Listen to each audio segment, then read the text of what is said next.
Aujourd'hui, nous abordons donc un autre royaume très puissant en Afrique au Moyen Âge, qui est le royaume Congo. Alors, le royaume Congo est géographiquement situé en Afrique centrale. En fait, la géographie du royaume Congo, c'est autour de ce qu'on appelle au jour d'aujourd'hui la République démocratique du Congo, en fait, au sud ouest de la RDC,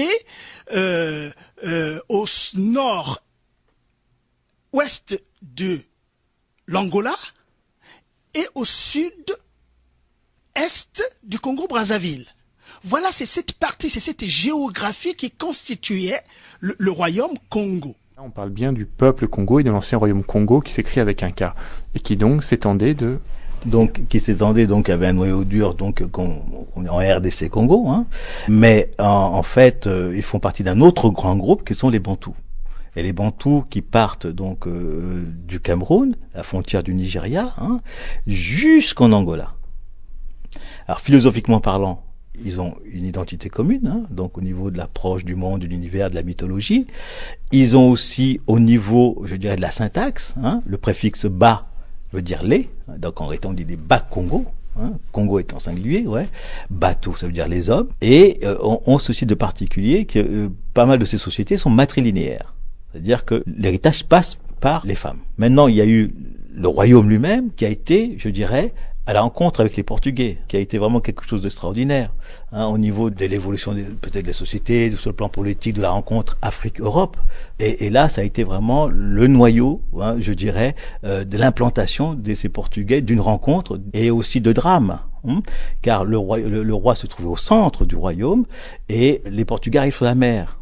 Avant qu'il voie les Européens, il entend parler d'eux. Il sait déjà qu'il y a des relations commerciales et il va y avoir après, je dirais, une évolution peut-être vers le bien, vers le mal, je sais pas, hein, de la société Congo qui va être complètement déstructurée après, hein, et pour finir au niveau de l'esclavage, car il y aura, on dira bien plus tard qu'il y aura deux groupes, le groupe, je dirais, d'Afrique de l'Ouest avec les Yoruba et les peuples bantous qui viennent, en fin de compte, énormément du royaume Congo. Donc là, on peut dire qu'il y a une profondeur historique qui partira du 15e siècle. À partir de 1482, à l'embouchure du fleuve Congo. Du fleuve Congo, il y a une île qui est là, qui s'appelle Boulambemba. Et cette île n'avait pas attiré l'attention des explorateurs. Mais déjà en 82, Diego Cao avait fait connaissance de la région. Diego Cao, qui était donc un navigateur portugais, c'est ça? Effectivement, un navigateur portugais qui partait à la recherche de la route des Indes. Et quand il est revenu pour la deuxième fois au Congo en 1485, cette fois-ci, il a décidé d'entrer dans ces fleuves qu'il ne connaissait pas les noms. Et c'est là qu'il a demandé aux autochtones, donc les Bas-Congo qui étaient là, le nom du fleuve en question. Quand le bateau arrivait pour entrer dans le fleuve Congo, il y avait une curiosité aussi parce qu'ils pensaient que c'était un grand oiseau qui arrivait de loin sur la mer. Mais il y avait cette collision de deux cultures qui se rencontrent et la conversation ou le langage s'est passé par des gestes mimiques. Le fait de montrer les doigts pour connaître le nom du fleuve et les autochtones les ont répondu. Cette eau s'appelle Nzadi. Et Diego a écrit sur ses notes, ce fleuve s'appelle Zaïre. Parce que là, sans le savoir, Diego Cao arrivait dans une partie de l'Afrique qui était bien organisée. Ils avaient des provinces, ils avaient des gouverneurs, ils avaient des vassals, ils avaient tout. Ils avaient des clans, des tribus, tout était hiérarchisé jusqu'au roi qui était le Manikongo. La rencontre se passe pas si mal au tout début, donc Diego Cao est accueilli, il y a une bulle, vous écrivez, entre les deux peuples étrangers, les échanges se font dans le calme, sans crainte ni tension. Les Africains accueillent les nouveaux arrivants amicalement dans leur tribu. Les piroguiers dirigent le canot de Diego Cao, qui descend de son navire, et ses compagnons vers le lieu de débarquement, donc qui sera à Soyo. Vous parliez des Congolais, en fait, Soyo se trouve aujourd'hui de l'autre côté de la frontière en Angola. Et là, déjà, on va commencer à rentrer dans la dislocation des royaumes du Congo. Et dans le groupe de ceux qui ont débarqué, il y a eu 3 jésuites. Et ces jésuites avaient une mission d'évangéliser. Et donc, c'était aussi la mission importante des Portugais à l'époque. Ils prenaient possession des terres et après, il fallait évangéliser. Et dans cette période, il y avait déjà 7 siècles de traite arabe de l'autre côté de l'Afrique. Donc au nord-est de l'Afrique, les Arabes faisaient déjà des razzias. Et donc il y avait déjà l'islam qui avait déjà pris place dans cette Afrique. Et donc le christianisme, il fallait qu'il prenne une partie de l'Afrique afin de les évangéliser. Et donc ces jésuites, ces 3 jésuites qui étaient les premiers à arriver sur place sur le sol Congo, eux avaient décidé d'aller rencontrer les Mani Congo, donc le Mfumu en Banza Congo. Et puis après, j'ai l'impression, en tournant les pages de votre ouvrage, ça va assez vite mal se passer pour un certain nombre d'habitants de Soyo qui vont être embarqués dans des cales par Diego Cao. Diego retourne à l'embouchure du fleuve Congo. Et il est parti voir ceux qui étaient restés sur le bateau. Ils ont dit, mais on a des courriers en face qui nous regardent depuis longtemps. Et c'est comme ça que Diego, il va dire, tiens, on les fait monter dans...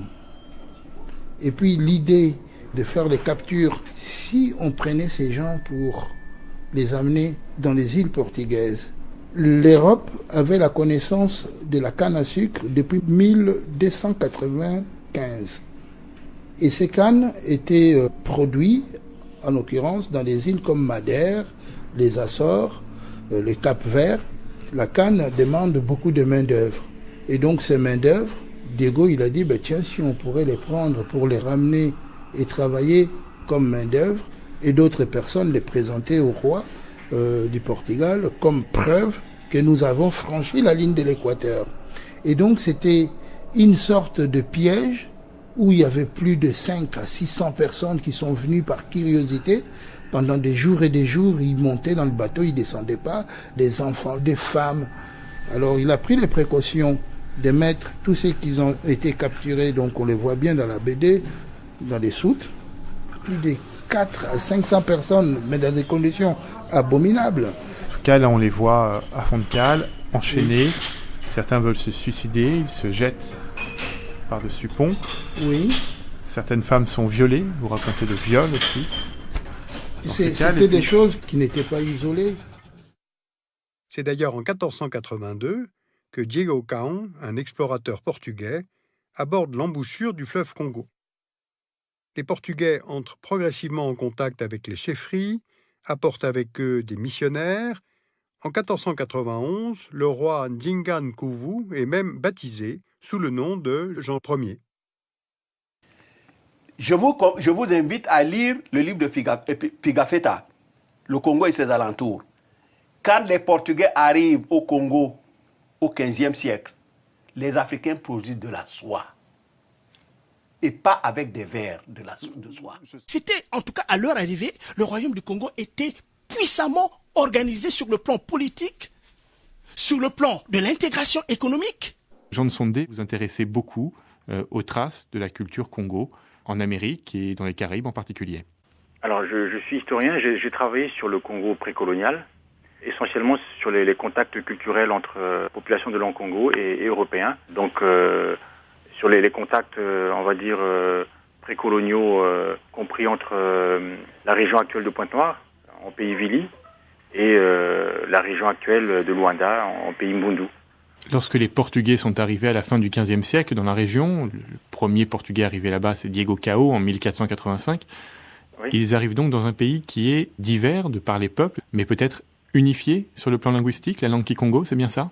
Disons que historiquement, d'après les sources dont on dispose, on peut affirmer avec certitude que à une certaine époque, peut-être pas au moment où les Européens arrivent, mais à une certaine époque, peut-être 1 ou 2 siècles avant, toute la région comprise entre le pays Vili, la région de Pointe-Noire, et le pays Mbundu est sous le contrôle politique, ou du moins reconnaît l'autorité du Mbanza Congo, du Mani Congo, du Congo. À l'époque, et peut-être même jusqu'à aujourd'hui, qu'est-ce qui fait l'unité culturelle de tous ces peuples? Qu'est-ce qui fait l'unité de la culture Congo finalement? La première unité, c'est la langue. C'est-à-dire que la langue Congo, que ce soit chez les Vili, ou chez les Congos d'Angola, ou au Congo-Brazzaville, ou en République démocratique du Congo, les peuples qui parlent des variantes régionales ont un fond lexical commun de facilement 80%. Et au-delà de la langue, les fondements de la société sont les mêmes. C'est-à-dire que ce sont des peuples qui ont la même conception de la famille, le Kanda, qui ont la même conception du monde, et qui, d'une manière ou d'une autre, ont créé des structures politiques élargies. Les Congos ont créé des structures politiques qui sont allées au-delà du lignage. Ils ont réussi à regrouper des lignages, à regrouper des villages, et donc cette tradition politique, cette mémoire politique est restée chez les Congos. Par exemple, dans le fonctionnement quotidien, quand des Congos doivent régler une question qui concerne leur famille ou un groupe de famille, ils se réunissent systématiquement. Et donc, ils créent une espèce d'assemblée qui délibère, au cours de laquelle on règle donc les problèmes essentiels. Donc, il y a une capacité spécifique chez les peuples Congo à fédérer politiquement et à créer des entités politiques autonomes. C'est une tradition politique. C'est-à-dire que la société civile, par exemple, l'exercice de la démocratie, l'exercice du débat démocratique, c'est un apprentissage. Et il se trouve que par leur histoire, au cours des siècles, les Congos ont toujours exercé cette capacité-là. Vous voyez? Alors, donc, ils découvrent la capitale de ce royaume qui était composé de 6 grandes provinces. Et les 6 grandes provinces sont le Soyo, le Pangou, le Pemba, le Mbata, le Mbamba et le Ntsundi. Voilà ces 6 provinces qui font l'armature, qui font la quintessence même du royaume Congo, mais autour desquels, évidemment, il y avait aussi des royaumes vassals. Vous vous rappelez quand on abordait les autres royaumes? Il y a toujours des royaumes vassals. Et on verra que le royaume, à la fin, le royaume du Congo aussi va devenir un royaume vassal vis-à-vis du Portugal. Parce que les Portugais auront exercé une influence avec la force des armes et tout cela, ont exercé une influence sur le royaume Congo jusqu'à finalement sa déchéance. Et paysans et les Portugais ont régné en maître dans le royaume du Congo. Avec Sao Tomé, l'île de Sao Tomé, constituée comme un port d'esclaves. C'est là, évidemment, qu'on allait, n'est-ce pas, ramasser les esclaves à l'intérieur des terres, on les regroupait là pour les envoyer, n'est-ce pas, aux Amériques. Donc, le roi Congo, donc le moine Congo, écrit une lettre qui est disponible, qui a été trouvée dans les archives, je vous ai dit, je vous donne les sources. Il écrit cette lettre, elle est datée du 6 juillet 1526. Il envoie à son frère, il appelait son frère Dom João III, roi du Portugal. Qu'est-ce qu'il dit dans cette lettre? Chaque jour, les marchands enlèvent nos